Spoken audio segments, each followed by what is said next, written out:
เมืองไต้เฮาอย่าซึกไต้เฮาอ่ำมีอาณาอุปเปิงกุมทิ้งไหลซึก SPP และ KIA ไล่ปด8ล้านกดทัดเหนือเส้นตั้งกาขายเมืองแขเมืองโฮมตุ้มกิกล้านกดทัดกิกล้านเก็บขวัญตับซึกแล้วเซาขอขัง KIA และตับซึกจึงได้ SPP SA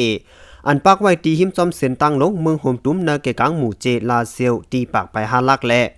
นาทุ่งนำภาคกะอันเป็นเส้นดังกาไขแลนดินเมืองแขเมืองมานั่นมือป่นมาหลายวันนั้นได้ถูกซึกเกากังมีบเจ้าเฮปดออก8ยาวว่าไหน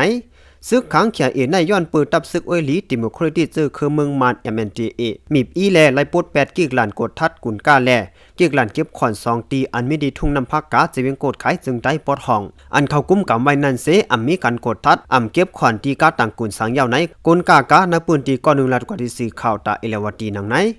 กลกาก้อน1ลัดในว่า KIA ไล่ปด8โหแห่หำอันแห่หำไว้ตากดทัดนั่นตั้งหมดยาวค่ะ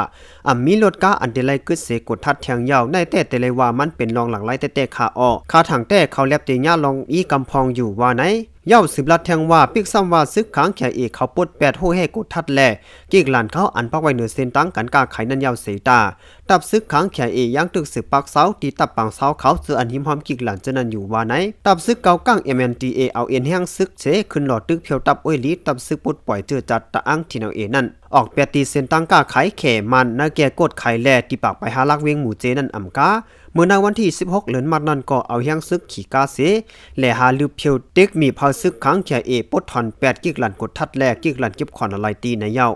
เมื่อนั้นก้อยหนังเก่ากิกล้านเก็บขอนปาดิมาทรงจึงได้ตับซึกจึงได้ SPP SA อันปักไว้หน้าปืนตีปักไป5ลักหมู่เจอันมีตั้งเข้าวันน้ำนั่นก็ไล่ปด8เสียมกากิกล้าน KIA อันมีตีตั้งตีออกวันน้ำกว่านั้นก็ไล่ปดออก80,000กันในเย้าก้นฮอกาก้อน1ลัดกว่าแทงว่าป้อลูกตีกดขายกว่าต่อถึงปากไป5ลักนั้นมีเกกลันสังเสตีเยาตีตะปังเซาซึกขัง KIA อันมีนาทุ่งนำภาคกานั่นแต่มีอยู่ก้วยกาจอมกิกลันอันเขาใกล้เปิดเก็บขอนและกดทัดนั่นแต่หันมีเยาเขาไล่ปด8หมดเยาตีตั้งเขาออกวิ่งแซนวีและกดไขซึ่งนั่นแต่หันมีซึกเกเกากลาง MNDA เขาปักเซาไว้อยู่ก้วยกาเขาลัดสังปันลัดพันกว่าเราเลี้ยวก้วยว่าไหนนาปืนตีนาลินนำภาคกาอันลำลองตากันกาขายเหรียญลินนั่นไผซึกขัง KIAตึกซิมเอาตีนากำมือกอมมาชินซึกมันมือพ้องปังตึก1027หน้าโหปี2024เสกาต่างกุนอันกาขายต่อเมืองแขเมืองห่มตุ่มเมืองมันนั่นไล่ซ่องขวัญที่กิกลัน KIA เขาตีนำภาคกานั่นเสเขาออกกว่ามาเขาดังมี2ปีเย้ากิกลันก็ตอนยาปด8และอึด80ปอกในเย้าไว้เสซึกเกากัง MNDA เขาซิมไลเวงกดไขเย้ามื้อวันที่16เดือนมีนาคมนั้นตับซึกเกากัง MNDA และกอมมิชนซึกมันอีกตั้งผู้ต่างตัวเมืองแขก่อนหนึ่งไล่หบอุบกันตีห้องหรือเสาจัง2โตตีเวงลาเซลเซณปังอุบโอนั่นไล่จักกันว่าเตปุดขึ้นเส้นตั้งลงเมืองหุ่มตุมลาเซลหมู่เจในเย้าเส้นตั้งกาไขแลนดินใต้แขหมู่เจเวงหรือมันดาเลในเป็นเส้นตั้งลงอันลงอย่าปูนตากการกาไขเมืองแขเจเมืองอยู่นั่นจึงเมืองแขนั่นเสย้อนแขปันแห้งแลไผ่จุ่มซึกเกากัง MNDA เขาจังเอาปูนพรเสคัดเจอตาเตกุมกำเส้นตั้งลงเมืองหุ่มตุมลาเซลหมู่เจนั่นในเย้าและหูซ้อมข้อมูลข่าว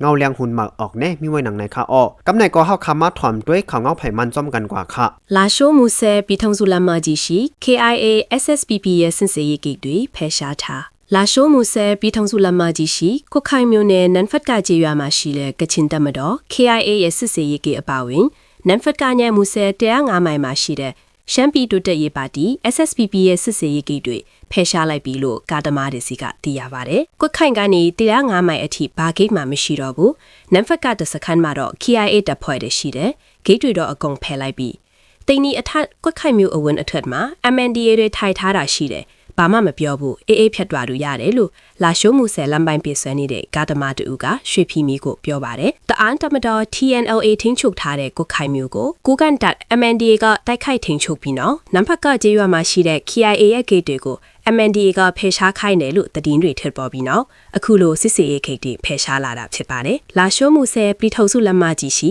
တိုင်းရင်ထန်းလက်နဲ့ကင်တပ်တီရဲ့စစ်စေးရေးဂိတ်တွေကိုဖယ်ရှားခိုင်းတာဟာတရုတ်နိုင်ငံဘက်ကတရုတ်မြန်မာကုန်စည်ရေးပြန်စားနိုင်ဖို့လှုံ့ဆော်နေတာဖြစ်တယ်လို့တုံ့ပြန်မှုရှိနေပါတယ်တပ်ထဲမှာတော့နေလို့ရတယ်လမ်းမအစစ်အဆေးလုံးလို့မရတဲ့သဘောပေါ့အဲ့လိုဖြစ်တာတရုတ်ဖီအားလည်းတာနိုင်တာပေါ့ပြီးတော့ကုန်သွယ်မှုကနေရတဲ့အကျိုးအမြတ်တွေကိုပြန်ခွဲပေးတာလည်းဖြစ်နိုင်တယ်လို့ကွတ်ခိုင်မျိုးခန့်အမျိုးသားတူကရွှေဖီမြေကိုပြောပါတယ်ပြီးခဲ့တဲ့မတ်လ14ရက်ကစပြီးကွတ်ခိုင်မျိုးအပါအဝင်လာရှိုးမှုဆဲပြည်ထောင်စုလမ်းမကြီးရှိနန်ဖတ်ကမူဆဲ105မိုင်ရှိ TNLA ရဲ့တပ်စခန်းတွေကို MNDA ကတိုက်ခိုက်ဖယ်ရှားခဲ့ပါတယ်